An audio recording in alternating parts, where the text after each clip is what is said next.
Welcome everyone back to Pommy Oz. Hope you're all doing really well. If you're new around here, hit that like button, hit that subscribe. It really helps the channel out. Can't thank you enough for the support. And we're here today to do the Hot 20. So this is our draft rankings for July the 13th. We're going to learn a little bit about the players and hopefully you'll enjoy it. So make sure you hit that like button, hit that share button, subscribe as well, please. And if you want to become a member, link is in the description to do that. So we have a lot of fun around these parts. So let's get straight into it. And here we are. First, Eastern Ranges, Josh Smiley. And we've talked about him a lot on the show. That 194 centimetre midfielder who can swing down the back. He's also showcased his wares a little bit forward. And this is a real precocious talent. And in the AFL, where big mids are everything, this is the prototype footballer. He's very good below the deck. He's good in the air. He's very rambunctious in the middle. He loves that dirty ball. He's a real solid customer and one that I'm really excited about to see. Having over 28 touches at junior football, his ability around clearance, his ability to get forward and kick goals. It's going to be a really interesting one because he's strong defensive, strong forward. I don't think he's talked about enough for me, Smiley. I think with his leadership as well, he is really becoming the standout talent in number one. And it's interesting this year, we don't really have a Harley Reid, JHF, Nick Dacos type thing where there is a clear-cut one. I feel like the top five are all in with the mix. But Josh Smiley, for me, is at this stage, with his form, pick one. And I'm really excited to see him in the AFL. Up next, Finn O'Sullivan. Sam Walsh's cousin and someone that was probably literally a walk-up start for number one before he had his thumb injury.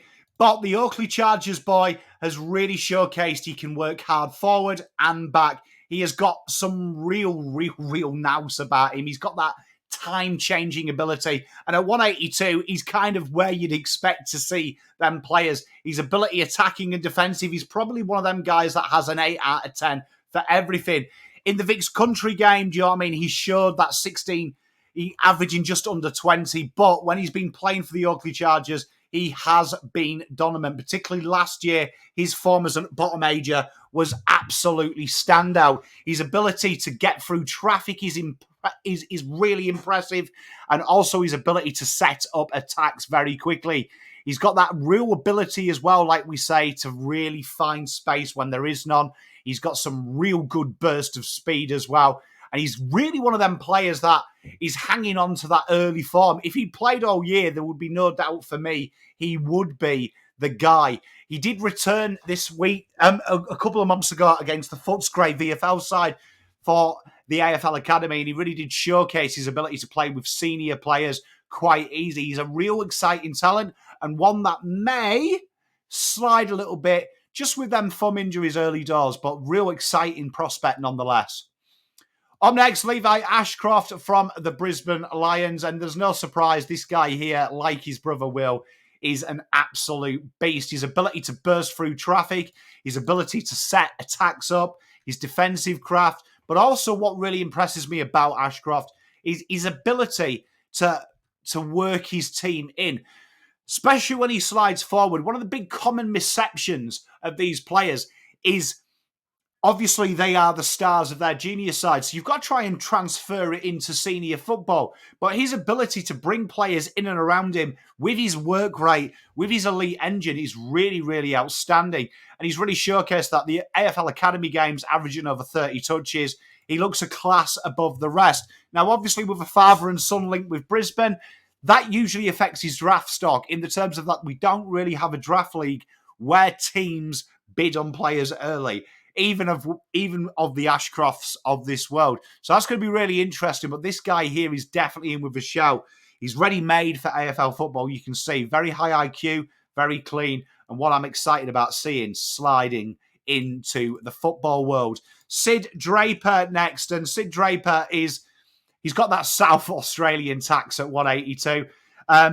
Already got the MVP honours. Showed his little bit of leadership abilities as well. This guy here is a beast. He's really got that hard edge to him. He plays with a little bit of anger. His contested game is absolutely sensational. And we did see that last year as well when he played with the senior juniors. He is a real competitive animal and a beast at that. He really gets the game moving. He's one of them players that you look at and he looks ready for senior football because he's ready. He's ready for it. He's really quick. He's really strong. He's great inside traffic, and his ability as well defensively is really exceptional. Sid Draper is one that maybe puts his name up, and probably because of the focus on the Victorian talent, one that may slide, but for me, definitely one of the shouts. And another guy that is just on the precipice of potentially being pick one is Jagger Smith. And for me, Jagger has been someone we've talked about a lot. This guy here is one of them players that has that Liberatore-like ability to win hard ball, but also create stuff. He is incredibly quick as well. When he takes off, he is gone. His ability in close, but also his ability to find space out is really impressive. And also the fact he can swing forward as well is really a niche. A real goal-kicking mid that's got a hard edge. And he's going to be someone that we're definitely going to be watch. Vic Metro and Oakley Chargers, we know they're good systems, and he really does stand out. He's really seemed to be plugged and played, whether it's been state level or whether it's been club. His ability just to instantly create synergy is really exciting. There's a little bit of Colby McKercher about him in the terms of I think he's not talked about enough, but he's a guy that ticks all the boxes, and I'm excited about seeing Jagger come into the system. Gold Coast Academy, and this guy here, Old Lombard, has been talked about a lot. This guy here, it looks like Tuck Miller reincarnated, really, the way he plays. He is just an absolute animal at that defense. He is looking to always back his team up, but his ability to find the ball is second to none. His given goals are exceptional. He's really got that steadiness as well. When he runs, you see he's got real good pace, but he really slows himself down. He looks to do it, and he's a guy that buys stock in Leonardo at the moment because everyone is hyping him up. He really does stand out. A couple of VFL performances as well for the Suns, which always doesn't go amiss, where he didn't do himself any shame. He does look every bit of the player, and this is where, you know, the father and sons and the academies are heavily under the radar at the moment. This is probably why, because do Gold Coast deserve a top 5 pick? Probably not with the way they're playing, but they are going to get a bona fide top 5 footballer. Big fan of Leonardo and one to look out for sure. Up next, Mr. Luke Trainer, and I'm a big fan of this guy here. He's really impressive, and he's got a bit of Brody Kemp about him in the terms of that he's a defender, but he's moved into the midfield at times. One thing that is real standout about him is his ability to take off when he is playing in the back line, but also his good ball use. And you can see why they've flirted with him up at Sandy, playing him on the ball at times, just to try and increase his draft stock. His interceptability is incredible as well, and he's very good on the ground. And at 194, he's definitely that modern-day interceptor. I really do see that his future is down the back. Brody Kent always had this argument he's an inside mid. It's a common tactic of these draftee coaches to get them in there to showcase their wares because his ball use is impeccable. He takes the game on.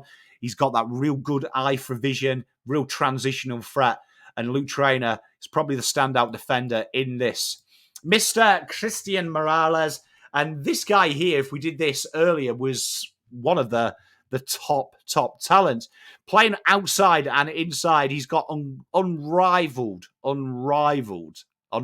talent at running. He's got a massive engine. His ability to get on the outside, overlap run is really strong. Couple of injuries, couple of knocks, but apart from that, this guy here is just a ball magnet, and he's really composed with the ball. I can see why maybe he's slid because he probably hasn't got that hard edge as the other ones have done, but I'm a big fan of Christian. I think this guy here is really one that might be one of them players that you look at and you think, how did he slide as the others have got the hype? But his form for Eastern Rangers has been strong. His Vitro Metro games are really strong. One to really keep an eye out as well as the lobby for positioning. Pick 9. I love this kid, and Taj has definitely been one of them players. Another Sandy Dragons boy, Vic Metro.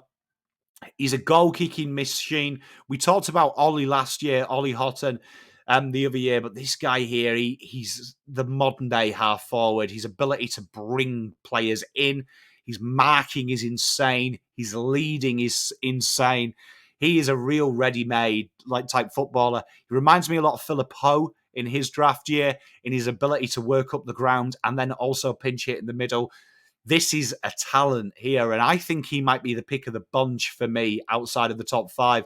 This guy looks ready-made for AFL football, and I can't wait to see Taj play in the seniors in the next couple of years. Injury interrupted. Do you know what I mean? He's had a couple of concussions, but this guy here, man, he can change the game, and I'm looking forward to seeing Taj in there. Harry O'Fowl, big, steady, reliable type player, this guy. He is really one of these players that you're looking at. 196. His defense is really strong. He's got a real good knowledge as well. You can see it. Like last year, he played as a bottom ager against some of the big names, Jed Walters and co. But he really has that knowledge of when to play big, when to play small, when to punch, when to spoil, when to mark. His ability as well at intercepts is really strong.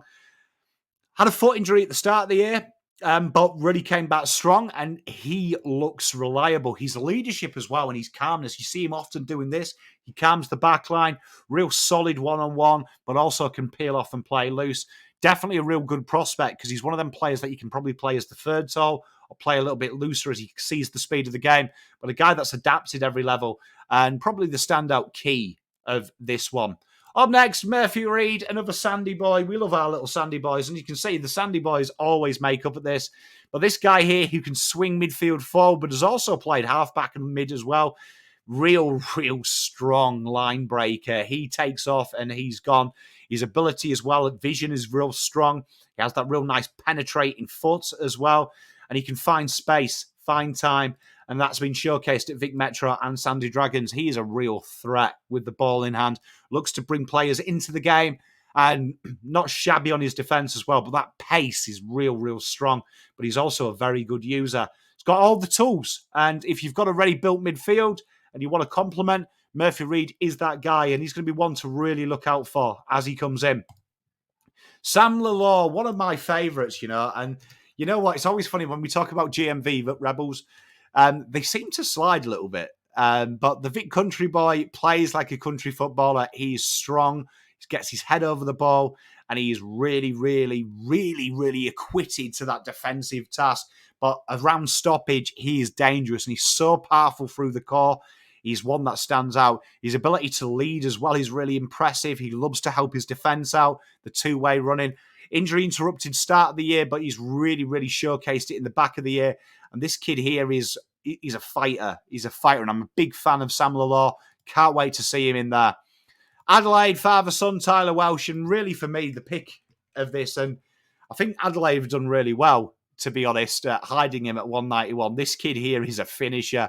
His ability to lead from the pocket is strong. Aerially, he's good. He's got a really nice set shot as well, and one that I'm really excited about seeing. But he is the standout key in this mix. And to have him at pick 13, he's probably more just for the eyes that are on Tyler. Really strong, and it'll be a really good get for Adelaide. And should they change the father and son this year, which I don't think they will, probably doesn't affect them with where he lines up in the draft. But Tyler, really strong. You'd imagine he has another year, doesn't he, with Tex as well to learn off, which is pretty good to pick up some of them traits. But this kid here can play football. Bit of Jesse Hogan about him. Father-son Carlton, Ben Camporelli, a guy that started as a winger and has come on the ball and has gone from strength to strength. His work rate up and down the ground is really impressive. He's real direct as well around stoppage, which is so important. There's a real Tuck Miller about him, how he just attacks the stoppage, waiting for that handball. He's good in close as well. People have knocked his kicking efficiency, but when you get in the ball and you're bursting from stoppage, you're never going to be going at 100%. A guy that's really added, like his brother, really added some layers. Ben Camporelli looks ready-made, particularly with a Carlton midfield that has all the aces in its places. Real perfect place to develop, these skills and be deadly. Big fan of Ben Camporelli, one to look out for. Tom Gross up next, pick 15. And Tom Gross was someone that we really did talk about last year who maybe could burst a bit later to be in the top 5. Vic Metro, Oakley Chargers, he's really, really been strong. Played against a couple of the VFL sides as well. He's a big, rambustious type midfielder who can slot forward, and he knows where the goals are. He's deadly in front of the sticks, but he wins his own ball. He's tough, and he really plays that auxiliary well role, which is really, really, really important when you're drafting these kids. You need that auxiliary role. You need that ability to say, right, you're going to be in seniors now. You're not going to be kicking 50 goals a year straight from the bat and having 35 touches. And Tom has got that. His accessory, especially at Oakley Chargers, to be the provider, really stands out, and one that should be an exciting talent. Tovi Travalega, this guy here has come from nowhere, and we did talk about him at the start of the year as a guy that is incredibly, incredibly strong. His wing work is insane. He's got such an engine, and at halfback, he is really strong. Got a late call up to the academy side, and he hasn't really looked back. His ability to work two rays is impressive, and his defence got a lot of like Blake Acres about the way he plays, that he does prioritise protecting that wing, and that is really important, because when you come into the seniors, you're not going to be the new kid on the block with all the talent. You're going to be playing some roles, and probably one of the strongest role players in this draft. Real solid acquisition. And when we get into these picks after 15, you're looking for a role with scope of maybe being an A-lister, and he's definitely got that, because his improvement week to week has been really impressive, and one that we're looking forward to. Guy that can play front and back, also pinching the wicket, 200 centimetres, Jack Whitlock, is incredibly strong, and he is a goal-kicking machine. He is a goal-kicking machine. Had a bit of luck in there with injuries where he's come into state sides and got more primary roles, but him and his brother have really rose up the draft ranks, and he's got something about him, and he reminds me a lot of when I saw Max King when he used to play, probably a couple of years behind him, in fairness, because Max King is a phenomenal talent, but just the way he commands it, and you can see that if you've got key forwards at your football club who are like, say, 24, 25, 26, this is where you probably start looking at who's next. And once Whitlock, in the next 2-3 years, gently fills out and he's managed right, his kicking technique is there, his forward craft is there, his ability to lead is there. Definitely one to look out for. Big fan of Jack Whitlock and his brother. Up next, Job Shanahan. Job Shanahan is one that's just really, really shown his ability playing, swinging both ways. He's looked strong down the back. He's looked strong forward. He just finds the ball as well. He finds the ball. His ability to lead is insane, and probably the best aerialist in this. He's got a very Harry Mackay type grip on the ball at 194 and looks strong forward and back, and definitely one that will catch the eye. He's not scared to take the game on as well. His kicking technique is solid. He finds the goals when he goes forward, but I really do like him down back. He commands that well, and you can see maybe playing that James Sicily type role might be something for him as he gets to 25, 26. To start with, though, playing that more looser role, less defensive responsibility, but on the deck he's strong as well, and he uses his body well, and he leads the ball, and Reed is exceptional. So big raps on Job. Joe Berry, you know what? In this draft, I always say that sometimes safe is the best. And if you're looking for a crafty, little game-changing small forward, Joe Berry has got it. And as you can see, this is midfielder plenty. But his ability to kick on his left is insane. And he's got the banana. He's got the outside of the boot. He likes that little dinky kick. He's really strong defensively as well. Really strong. He's got that pressure. And you see it at the Murray Bush Rangers. His ability to read off the packs is exceptional.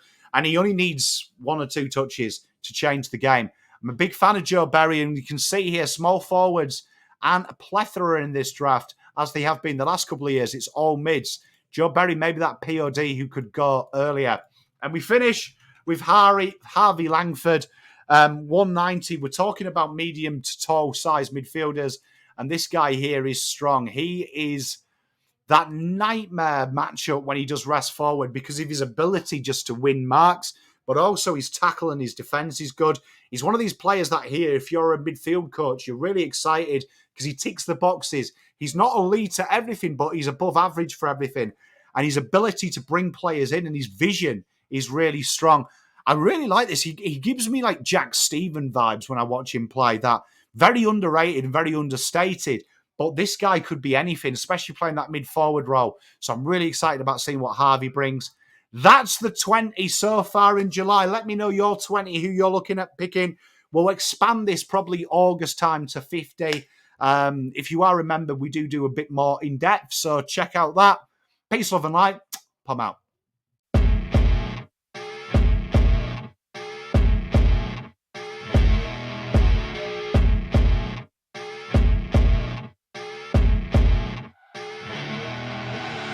I see her rolling up, Uber black Cadillac, high heel boots and a sexy body full of tats. Baby's bad, oh